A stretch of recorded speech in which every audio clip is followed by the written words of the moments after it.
Assalamualaikum warahmatullahi wabarakatuh. Jangan bosan kembali lagi di channel YouTube saya, Jadul Gaul. Meskipun jadul, tapi saya anak gaul.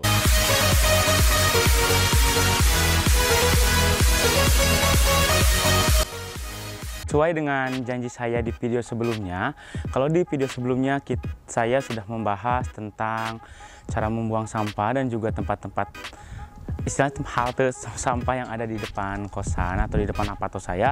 Jadi hari ini saya ingin mengajak kalian untuk melihat ke stasiun sampah yang ada di dekat tempat tinggal saya. Kebetulan di dekat tempat tinggal saya itu ada stasiun besar, yaitu jadi stasiun sampah.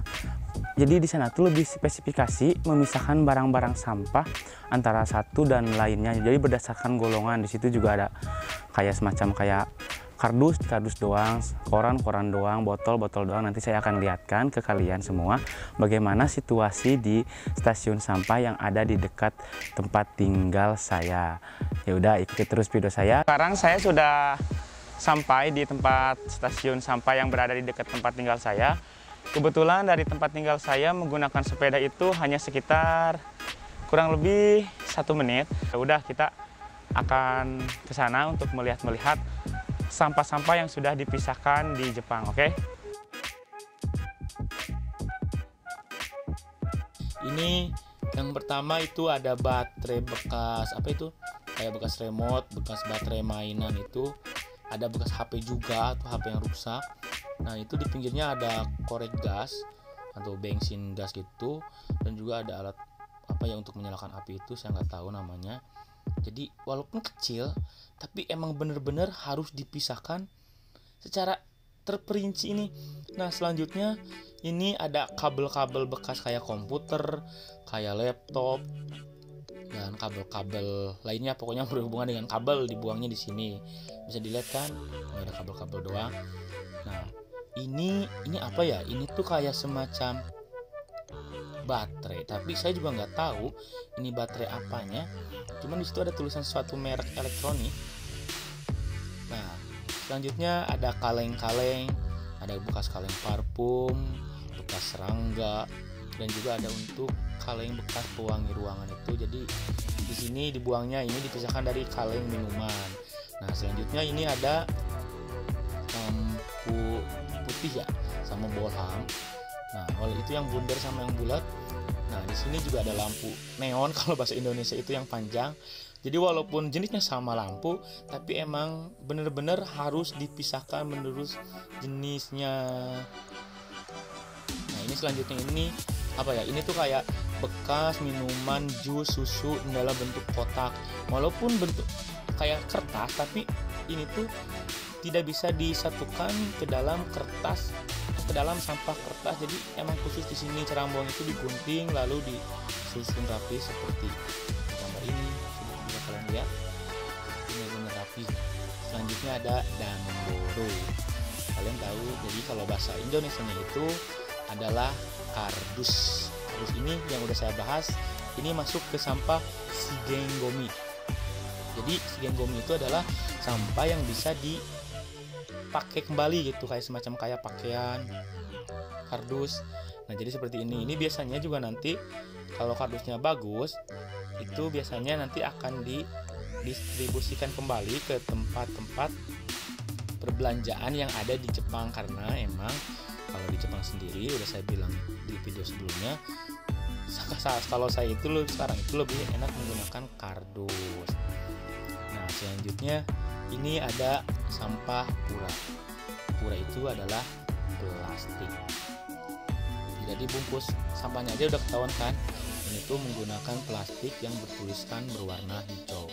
Jadi di situ ada styrofoam, ada bekas ciki-cikian, bungkus kayak gitu. Pokoknya yang berhubungan plastik ya dibuangnya di sini, dibuangnya di khusus plastik. Dan tentunya juga menggunakan plastik sampah yang berwarna hijau untuk plastik. Jadi bisa dilihat ini plastik doang, tidak ada campuran yang lainnya. Nah, selanjutnya ini ada sampah kertas bungkus makanan gitu, kayak semacam kayak bekas pizza, terus kayak bok-bok apa ya, makanan yang kayak di bok-bok itulah, kayak di karton gitu. Bisa dilihat, dan ini menggunakan plastik berwarna biru. Jadi tahun lalu juga plastik ini masih bisa digunakan untuk membuang kertas-kertas. Jadi bisa dilihat ini tulisannya berwarna biru. Jadi di sini untuk kertas bungkus makanan ya, bukan jadi kalau misalnya koran-koran yang kecil juga nggak apa-apa sih dibuang di sini. Selanjutnya ini ada kayak semacam sampah khusus untuk buku-buku bacaan, kayak semacam majalah, buku tulis yang nggak kepake, komik, dan mungkin kamus juga ada di sini. Itu bisa dilihat. Ini kalau saya jual kalau di Indonesia ini udah jelas ya. Ini bisa saya jual dan bisa juga apa ya, mungkin saya bisa didistribusikan ke sekolah-sekolah. Nah, ini selanjutnya ada sinbung. Jadi sinbung itu dalam bahasa Indonesianya adalah koran. Itu bisa dilihat. Ini juga kalau misalkan di Indonesia udah saya jual satu ikatnya 10.000, auto kaya saya. Auto jadi cuan. Itu bisa dilihat. Kalau saya jual ke tukang gorengan, waduh duit terus. Itu bisa dilihat. Jadi Serapi itu membuang koran di Jepang tidak berceceran, jadi diikat semacam kayak kita membeli koran di pasar. Jadi udah saya lihat semua. Ini ada koran. Selanjutnya ini ada tempat buku bacaannya. Di situ terus juga ada sampah apa kayak karton bekas makanan, ada plastik, dan yang terakhir di ujung sana itu ada sampah kardusnya. Ini untuk sampah apa ya? Sampah kayak bekas material, dan juga ada kaca-kaca beling yang sudah pecah yang tidak bisa digunakan kembali. Jadi seperti ini bisa dilihat. Itu emang udah pecah-pecah, gelas kaca juga emang udah pecah. Nah, ini kaleng aluminium bekas minuman. Kalau tadi kan yang pertama itu bekas kayak parfum, bekas kayak untuk mematikan serangga, dan yang kayak bergas-gas gitu. Nah, ini khusus untuk aluminium bekas minuman. Di sini juga ada tulisannya kan, khusus aluminium untuk minuman. Di sini ya tidak bisa disatukan dengan yang aluminium yang tadi. Bekas botol minuman plastik, Nah, ini tuh jadi seperti yang udah saya bilang bahwa di setiap peraturan di kota di Jepang cara membuangnya juga berbeda-beda. Ada yang boleh menyatukan dengan labelnya, ada juga yang tidak. Jadi kalau di saya itu boleh menyatukan dengan label, tapi si tutup botolnya itu emang harus dipisahkan. Bisa dilihat kan dari pertama tadi itu sampai yang saat ini tidak ada tutupnya yang menempel. Jadi emang tutupnya harus dibuang secara terpisah dan tidak boleh disatukan. Nanti saya akan memperlihatkan tutup botol bekas minuman ini. Nah, ini tutup botolnya. Maaf kalau gambarnya kecil, ini menggunakan kamera handphone karena kamera yang itu baterainya sudah lemah. Nah, selanjutnya ini ada apa? Selanjutnya ini ada sampah. Ini kayak pakaian, celana, jaket, dan lain-lain, pokoknya berhubungan dengan kain di sini.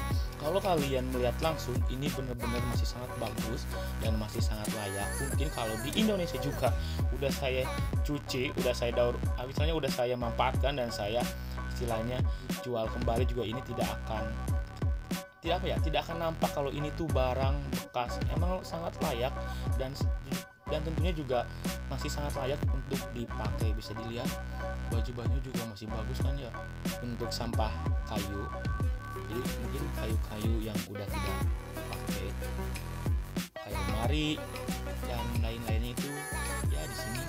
Ini untuk sampah yang udah siap diangkut kayak elektronik dan apa ya, ini kayak besi-besian, terus kayak gitulah, kayak microwave, kayak kipas angin dan lain-lain.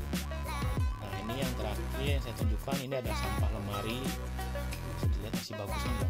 Ada sampah meja belajar, ada troli. Ini lemari sangat wow. Nah, jadi seperti itu sampah-sampah yang kita di Jepang. Semoga bermanfaat buat kalian yang menonton video ini. Mungkin itu saja video saya hari ini tentang mengenai stasiun sampah yang ada di Jepang di dekat tempat tinggal saya. Terima kasih telah menonton video saya, dan mudah-mudahan sih ya negara kita bisa seperti negara Jepang, bisa memisahkan Islam bisa memisahkan sampah satu dan dengan sampah yang lainnya. Dan jangan lupa saksikan terus video saya yang lainnya.